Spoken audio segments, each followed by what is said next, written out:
কোরবানি ঈদকে ঘিরে জমে উঠতে শুরু করেছে নরসিংদীর বিভিন্ন পশুর হাটগুলো। শনিবার ও বুধবার বসে জেলার সবচেয়ে বড় পুটিয়ার পশুর হাটটি। দেশীয় জাতের পাশাপাশি খামারে লালন পালন করা বড় ও মাঝারি আকারের নানা জাতের পশু ওঠে এই হাটে। শনিবার হাটের প্রথম দিনই ক্রেতা বিক্রেতায় মুখর হয়ে ওঠে হাটটি। সামর্থ্য অনুযায়ী নিজেদের পছন্দের কোরবানির পশুটি কিনতে হাটের এক প্রান্ত থেকে অন্য প্রান্তে ঘুরছেন ক্রেতারা। গত বছরের তুলনায় এবছর গরুর দাম কিছুটা বেশি বলে মনে করছেন তারা। দাম তো বেশিরভাগই ব্যাপারী, তো এরা তো দাম ছাড়তেছে না। অনেক ওই দামে তো বনতাছে না, 120-25 পর্যন্ত কইতাছি, গরু লইতে পারি না।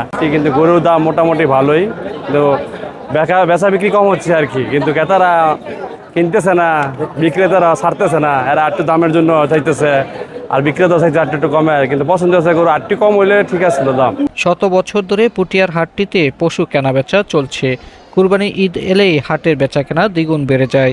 এবার হাটে বড় গরু থেকে ছোট ও মাঝারি সাইজের গরুর চাহিদা সবচেয়ে বেশি। বিক্রেতারা বলছে দিন যত বাড়বে তাদের বেচা বিক্রিও তত বাড়বে। গরু উঠছে, কাস্টমারও বেশি।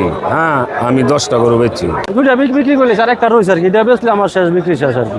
একটা বেচছি 1,34,000, একটা বেচছি 1,46,000।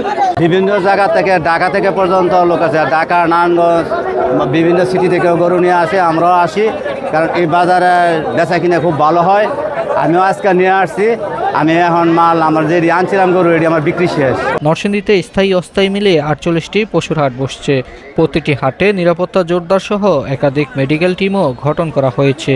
ঈদ যত ঘনিয়ে আসবে হাটের বেচাকেনাও তত বাড়বে বলে আশা হাটের সংশ্লিষ্টদের।